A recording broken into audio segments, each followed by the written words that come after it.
Dɔrɔn an bɛ don décryptage kɔnɔna la Kaba i ni sɔgɔma. An bɛ i fo ka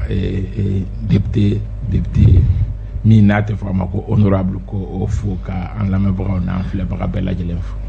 Kaba bisimila. Saha. Yani an ka don décryptage kɔnɔ a ka d'an ye dakuruɲɛ fila i ka bilasiralikan kɛ halisa ka se ka sensibilisation kɛ min b'a to mɔgɔw b'u janto yɛrɛ la coronavirus bana o lahalaya kan. Kuma kelen pe mɔgɔ minnu olu bɛ ka tanya coronavirus fɛ o ye mɔgɔ dɔnnenw ye ni bɛɛ lajɛlen b'u dɔn mɔgɔw bɛ k'a fɔ ko faamabana don faamabana tɛ parce que fantan caman ba fana bɛ yen nɔ coronavirus bɛ ka minnu faga ni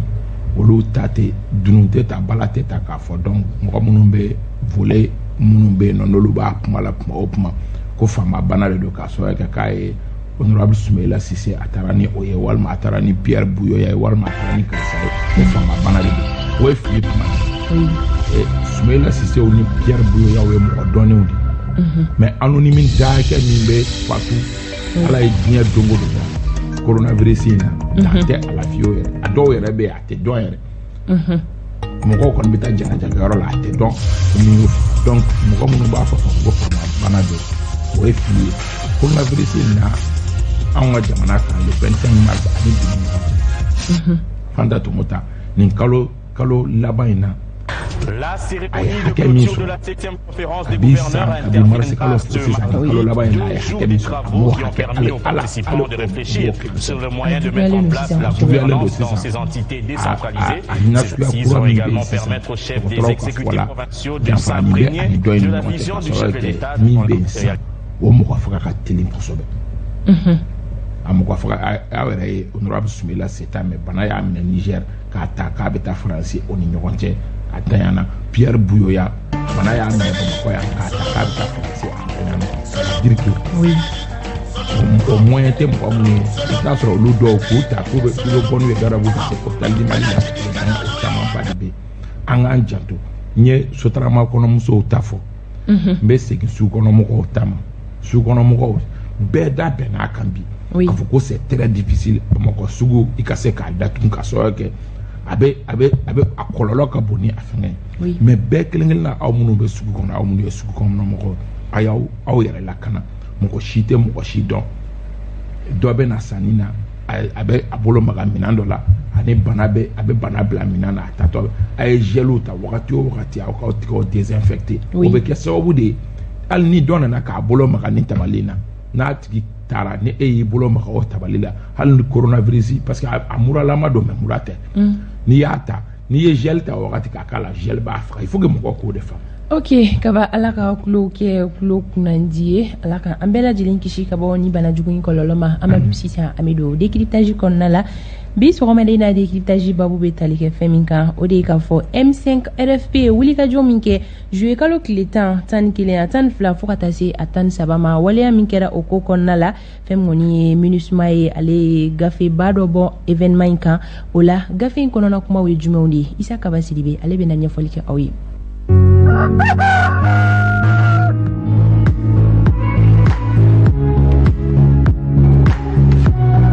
Kaba i bisimila décryptage kɛnɛ kan yani an k'an da don MINUSMA mɔgɔw ka ni gafe bɔlen na a ka d'an ye ka hakilinajigi kɛ événement min kɛra juillet kalo tile 10 11 12 13 tɛmɛlen hakilinajigi de don jumadɔnya dɔ de don jumadɔnya min ni i n'a fɔ laadalako la juma o juma M5 mɔgɔw tun bɛ mɔgɔw wele k'u cari kare kɔnɔ ka sɔrɔ kɛ k'u ka dusuma kasa yira nin jumadɔnya in na o y'a sɔrɔ ko kɔni ye bɔliko kelen kɛra bɔliko fila kɛra bɔliko sabanan de tun y'o ye u y'a fɔ k'a fɔ ko nin bɔli kɔni senfɛ k'a mana kɛ cogo cogo ni zen ko ça passe ou ça casse o de bɔli senfɛ kumaw kun fɔlɔ i y'a ye k'a fɔ o bɔli de senfɛ fana ni Imam Mahmud Diko ma ye kɛnɛ kan o de senfɛ kumaw damadɔnin kɛra dɔrɔn kuma dira Isa Kawuji ma Isa Kawuji y'a fɔ ko bon ko désormais madame Si Kadiatou so kɔfɛ ale ye désobéissance civile ɲɛfɔ a bɛ kɛ cogo min k'a fɔ an b'a kɛ tan de aw bɛ goudron minɛ aw bɛ bâtiment public minɛ aw bɛ nin kɛ Isa Kawuji nana ka na kuma k'a fɔ ko bon nin y'an donnen désobéissance civile kɔnɔ a ye bâtiment minɛ a y'a daminɛ ORTM na aw ka taa assemblée la aw ka taa cité administrative la aw ka yen minɛ o désobéissance civile de daminɛna o cogo la o fɔra cogo min mɔgɔw y'u tila i n'a fɔ ne tun bɛ Amadu Ali Konare tun bɛ e tun tɛ yen nɔ a kɛra o cogoya kelen la ten mɔgɔw taara yɔrɔ minɛ nka o y'a sɔrɔ finitigilakaw fana kelen don k'a yɔrɔ dɔw fa kosɛbɛ. Oui. Donc o ye joué kalo tile 10 ye maaw karila ɲɔgɔn na a gɛlɛyara kosɛbɛ. Oui. Ne yɛrɛ min b'a kuma la pour que ne ka so lasɔrɔ ko in banna 17h 18h wagati pour que i ka so lasɔrɔ a don mɔgɔ caman sera so fo 21h. sɔrɔ kɛ denmisɛnninw ni finitigilakaw karila ɲɔgɔn na mɔgɔ tɛ mɔgɔ bɔ ɲɔgɔn na ka na kɛ o cogoya la tentɔ juma su ka juma su kɛ tentɔ ka sibiri o fana kɛ o cogoya kelen na tentɔ. Oui. N'u tɛ fiyɛ a tɛ foro mɔgɔ tɛ se k'i kun bɔ kɛnɛ ma. Ni finitigilakaw bɛnna olu b'i lajaba ni M5 jeunesse mɔgɔw bɛnna olu b'i lajaba an yɛrɛ nana baara la yan k'an bɛ boli ka taa so gɛlɛyaba tun bɛ baara la a don tile 2 tile 3 le 12 o bɛnna karidonya fana ma o fana gɛlɛyara donc ko in ye o de ye mɔgɔ minnu hakili b'a la Fanta Tumata. Ok, ka kɛɲɛ ni ko in ye fɛn min kɔni MINUSMA ye ale ye gafe dɔ bɔ a ko okumu kɔnɔna la kaba bɛ se ka ɲɛfɔli kɛ an ye anw bɛ fɛ k'a dɔn gafe in kɔnɔna kumaw ye jumɛnw ye. Gafe in yɛrɛ ye MINUSMA ka bolofara min bɛ yen nɔ n'a bɛ fɔ a ma ko division droit de l'homme ni olu ka baara bɛnnen bɛ adamadenya lakana fɛɛrɛw n'o bɛ MINUSMA yɛrɛ kɔnɔ olu de ye baara kɛ ni sɛbɛnfura in kan. Sɛbɛnfura in yɛrɛ bɛ taa fɛɛrɛ 30 ɲɔgɔnna la page 30 ɲɔgɔnna a baara kɛra juillet kalo tile 20 ani octobre kalo tile 17 ni ɲɔgɔn cɛ donc ça veut dire que baara jɔra coup d'état kɛra don min dugusɛ baara jɔra o la i b'a ye k'a fɔ sɛbɛnfura in kɔnɔ o kɛlen don ka sɔnni sigi don 4 de kan contrairement mɔgɔw b'a fɔ ko le 10 le 11 le 12 mais olu taara fo le 13. Ok. Olu taara fo le 13 u y'a yira k'a fɔ ko maa 14 ko o de fagara nin ko in senfɛ nin don 4 hukumu kɔnɔ ko maa 14 ɲɔgɔnna olu de fagara o maa 14 ko denmisɛnnin fitinin 2 bɛ a la wa o maa 14 fana ni oui a yirala k'a fɔ maa 14 ko olu de fagara denmisɛnnin fitinin 2 b'a la o b'a yira k'a fɔ o bɛ chiffres majɛ ka sɔrɔ k'a wagati gouvernement kun ko maa 11 M5 mɔgɔw kun ko mɔgɔ 23 donc MINUSMA bɛ olu 2 camancɛ la MINUSMA ko maa 14 ko olu de fagara MINUSMA ka rapport kɔnɔ u y'a yira k'a fɔ ko maa 100 ani maa 58 ɲɔgɔnna ko olu banana wa finitigilakaw fana bɛ olu la minnu banana u y'a yira k'a fɔ ko maa 200 ɲɔgɔnna maa 200 ko olu minɛna k'u don bɛrɛ la o maa 200 la muso 6 bɛ a la minnu minɛna k'u bila bɛrɛ la ani denmisɛnnin 7 k'u minɛ cogo la minɛ cogo minnu n'u minɛ cogo ma ɲɛ hali dɔɔni an b'a dɔn k'a fɔ o maa minɛlenw na Isa Kawuji bɛ o la Imam Umar Jara b'o la Maître Muntaka Tall b'o la OMT bɛ o la Adama Ben bɛ o la donc comme olu an b'o olu minnu ta dɔn ko olu dɔrɔn tɛ MINUSMA ko maa 200 ɲɔgɔnna ko olu de minɛna k'u jaso cogo la minɛ cogo jugu la o maaw la ko muso 6 tun bɛ a la ani denmisɛnnin 7 MINUSMA ye o fana jɛya ko ninnu yɛrɛ kɛra min MINUSMA ko mɔgɔ faga ninnu yɛrɛ fan caman kɛra ORTM na assemblée la Badilabugu Manasa ka so ani Imam Mamu Diko ka so ni ɲɔgɔn cɛ Sogonikɔ Semasi Jabala o fanfɛla la ani quartier Mali ko ninnu mɔgɔ 14 fagara olu de ni ɲɔgɔn cɛ wa mɔgɔ minnu banala olu banana ni yɔrɔ ninnu ni ɲɔgɔn cɛ o fɛn ninnu caman kɛra yen nɔ maa minnu sen yera ni waleya jugu ninnu na u y'a yira k'a fɔ ko polisiw tun b'a la ko gardiw tun b'a la gendarmew tun b'a la ka fara o kan ko force spéciale antiterroriste k'olu camanba yera opération in na ko o de ye opération yɛrɛ ko gɛlɛya ko k'a sababu kɛ ko kuma min fɔra ko tiɲɛ don ko marifa jugu gɛrɛkɛ marifaw ko olu yera kɛnɛ kan ka mɔgɔw faga ni u ye Fanta Tumata donc MINUSMA y'a yira fana k'a fɔ ko tiɲɛni fana ni barika bonyana kosɛbɛ tiɲɛni minnu n'a b'a daminɛ jamana yɛrɛ ka bâtiment baw k'olu caman bɛ yen nɔ dankarila olu la jamana circulation feu tricolore ko dankarila olu fana caman na ani mɔgɔ dɔɔninw fana ni k'olu ka so fana ni personnalitéw ka so ko dankarila olu fana na ka fara o kan ko privéw ani firme internationaux olu ka station i n'a fɔ Orix n'a ɲɔgɔnna ani Total n'a ɲɔgɔnna ko dankarila olu fana na a minɛn tiɲɛ ta fana ko o bonyana kosɛbɛ donc MINUSMA ka rapport ye tali kɛ ninnu de kan Fanta Tumata dakunya damadɔ n y'a f'i ɲɛna k'a fɔ n ko a rapport bɛ tali kɛ page bisaba de ka bisaba ko kelen do ka be wala nga anga résumé mo ka do essentiel ni anyo de kan tuga la tante. OK, Amadou. Ɲininkali bolo. OK, kaba an ye faamuyali sɔrɔ nin ko na yalima fɛn min kɔni ni baara in ye a tɛna na CNT mɔgɔw ka buna baara mun a tɛ n'o influencer wa? Oui, parce que akila jigina CNT mɔgɔw ka doni ba la CNT mɔgɔw y'a yira k'a fɔ ko olu fana commission dɔ sigi sen kan commission min ni o bɛna baara kɛ nin ko kelen kan waleya min kɛra le 11 le 12 le 10 le 11 le 12 olu yo o de défini la commission dɔ sigi o baara kama ni dun yo o baara ta ka jateminɛ ninnu kelen filɛ nin ka nin min kɛ tantɔ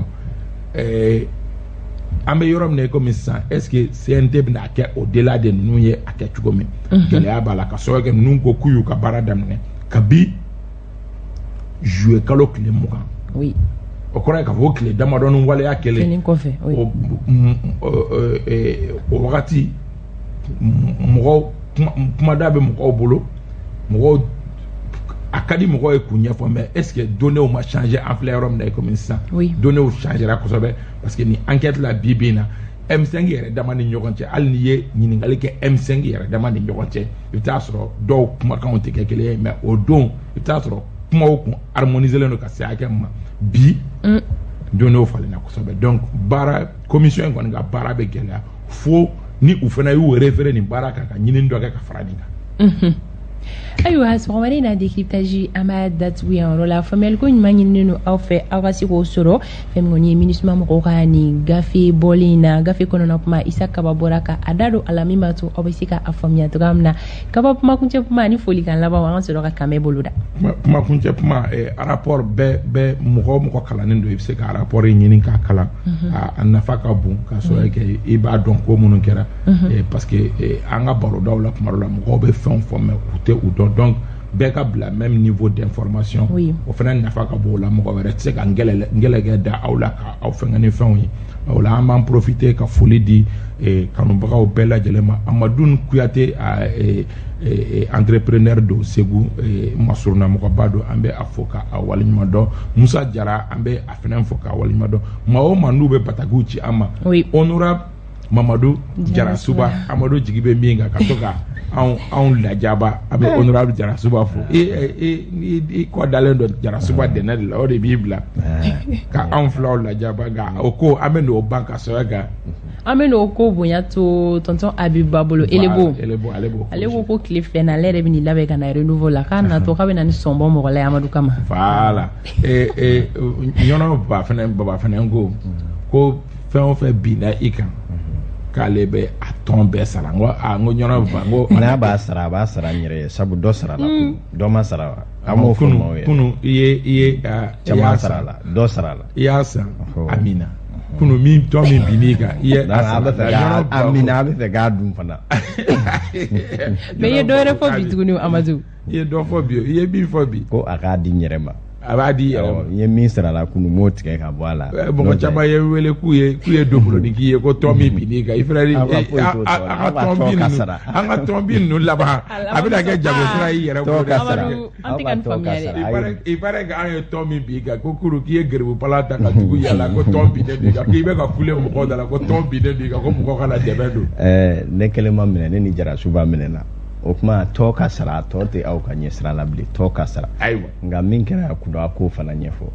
ka dɔn k'a fɔ fila kana se a bilen di analyse papier ko yan ye radio FM ye kibaruya de bɛ di yan mɔgɔw de y'a yira a la a b'a dɔn de Fanta Tɛmɛta a bɛ ka kuma min fɔ ko dimanche don ko anw balimakɛ dɔ bɛ ka analyse de dira a ma k'a ka taa radio kɛ dimanche don ale nana tile jour de renouveau la k'a nana radio kɛ comme Zakariya Fɔnba yɛrɛ y'a fɔ yɛrɛ ko tiɲɛ la ko in kɛra an b'a minɛ Adama Muhamadu Adama Traoré bɛɛ lajɛlen b'a dɔn Misolini na maire adjoint don Gouraba an bɛ a fɔ k'a waleɲuman dɔn a fana ye jamukan in kanubagaba ye Fanta Tɛmɛta an b'a fɔ ni wagati na fɛn min ye Gawusu Kulibali ye ale se bɛ leerekaw fɛ yen nɔ leere o bɛ Tɔnbɔkutu mara la an b'a fɔ fo ka taa se Abulayi Jabate ma ale fɛnɛ ye se bɛ Bamako aéroport la an ka foli bɛ ninnu bɛɛ lajɛlen Bubakari Sada Sangare an b'a fɔ sɔgɔmada in na Tijani Tomota an bɛ sɔgɔmada fɛ foli d'a ma fo yan fo Amdalayi an ma ɲinɛ Dawuda Magasakɔ an ka foli bɛ a ye Ibrahim Sangare an bɛ sɔgɔmada fɛ foli di a ma fo ka taa se Ɲangma fo yan fo Kalaban Tanti Jaba Madame Sall an b'a fɔ fo yan fo Banangabugu zone commerciale la Yakuba Samaki an bɛ sɔgɔmada fɛ foli d'a ma kanubaga bɛɛ lajɛlen fo Yakuba Jabate kabakaw ni sɔgɔma ko renouveau matin honorable fɛnɛ ni sɔgɔma indemnité natɔ da ti meuble an bɛ fara ɲɔgɔn na sisan baasi tɛ an ka i ka indemnité la hala Sedina ko ko n'i ye ka indemnité da ka fɛnkɛ da k'ale b'o ta ka tɛmɛ e ka indemnité ta parce que e ka indemnité a tɛna na fo ka diya n'a ko k'a tɛna na a bɛ bɛn procureur ka foli bɛ yan i ka procureur karamɔgɔba n'o ye Sarafilu Kulibali ayiwa Amadu baasi tɛ ale ye yɛlɛma ni procureur an bɛ sɔgɔmada fɛ foli d'a ma